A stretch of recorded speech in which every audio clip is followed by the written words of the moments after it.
Drinkologistt here for the Mezcal Explored series, and I just picked up a bottle of Mezcal and I thought I should do a deep dive into the bottle of Mezcal so we can actually talk about some of the things that I've discussed about Mezcal. So this is a Montelobos Mezcal Artesanal Ensamble Joven Puebla. That is a mouthful, I know. And also pretend this is a copita, it's a glass, so it'll work. But yes, I want to actually go into some of the details because one of the things I love about Mezcal, they put all of the details on the bottle. Well, at least good Mezcal does.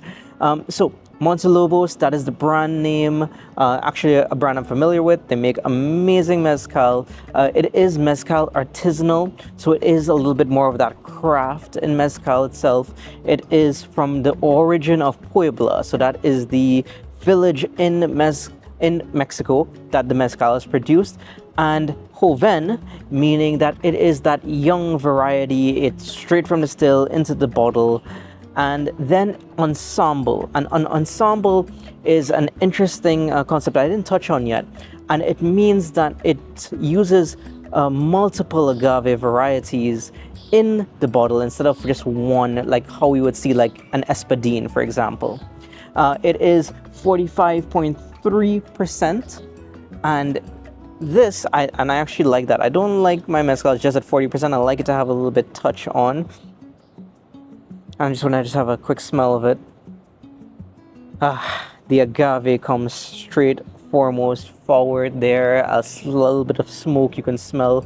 It has almost like a peatiness a little bit to it, but definitely more of that cooked barbecue sweet style smoke. So yes, ensemble. This one in particular, and again, it has so much information on this bottle, and I'll be showing this to you now. It is 3 different varieties. And it is the Papalote, it is the Espadín, and the Tobalá. It makes up these 3 varieties of the agave.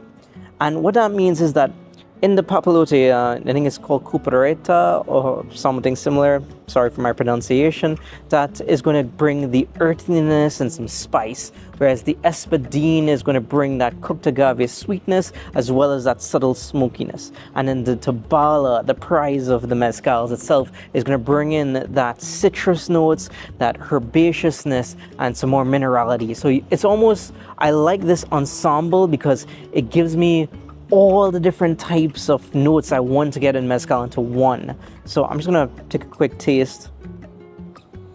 I love smelling Mezcal.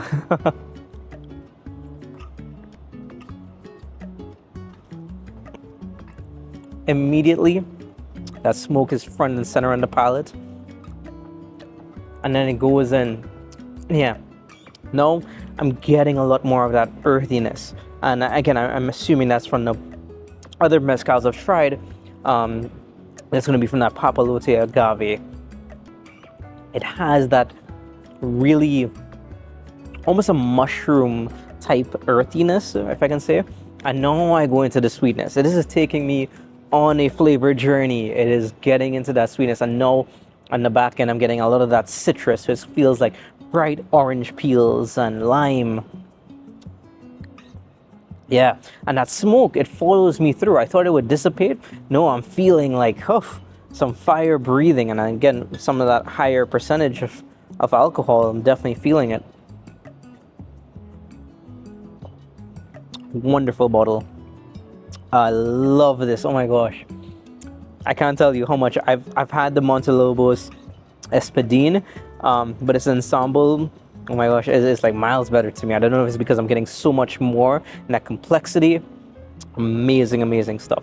So again, I want to also talk about too, they put so much more of the information on this bottle. Again, I'm going to show it to you here now. And they tell you actually here that, yes, this is sustainable agave cultivated from seed. They tell you that it is roasted in the underground brick pit, which is something that is associated with the artisanal form of Mezcal.